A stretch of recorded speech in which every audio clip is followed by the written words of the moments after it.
Behind me is one of our new Epic cameras. This is actually configured in a studio mode. It's one of our Red Primes. This is an Epic. This part right here, this little small section here is the actual camera. And then there's some other modules to add for more sophistication on how you would want to shoot it in audio and video outputs and whatnot. This is actually the storage medium. This is how we shoot. So you remember on the Red 1 we shot to the compact flash cards. This is a more evolved version of that. This is our SSD module. This one happens to be 128 gigabytes. We can go up to 256 gigabytes. So on an Epic in 5K mode, this will get you about a half hour of footage. In 4K, it'll be about an hour. There's a migration path in terms of the way the technology has worked from shooting on a Red 1 to shooting on an Epic. The good news is it's almost exactly the same.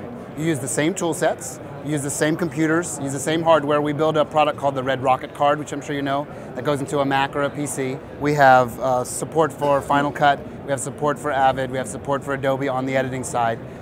They all touch the R3Ds natively. We can make ProRes and DNX, the preferred editing formats, in real time with a Red Rocket card. So whether you're shooting on a Red 1 or an Epic, you take these cards, you load them into a Mac or a PC, you just grade from the native files, you edit from prepped files one-to-one, or directly off the R3Ds if you want to. You know, it's just so simple, it's crazy. And a lot of times that happens right on the set. A very typical workflow now is for the technician on the set that has a Mac typically and a couple of monitors and some storage. They're making copies on the set as they're shooting the media, and they're making the ProRes or the DNX as they're shooting the media. So if you were the producer of the job, at the end of the day, they'd give you your original media, they'd give you the copies on a drive, on a hard drive, and they would give you your ProRes or your DNX on a hard drive at the end of the day, already ready to go, ready to shoot.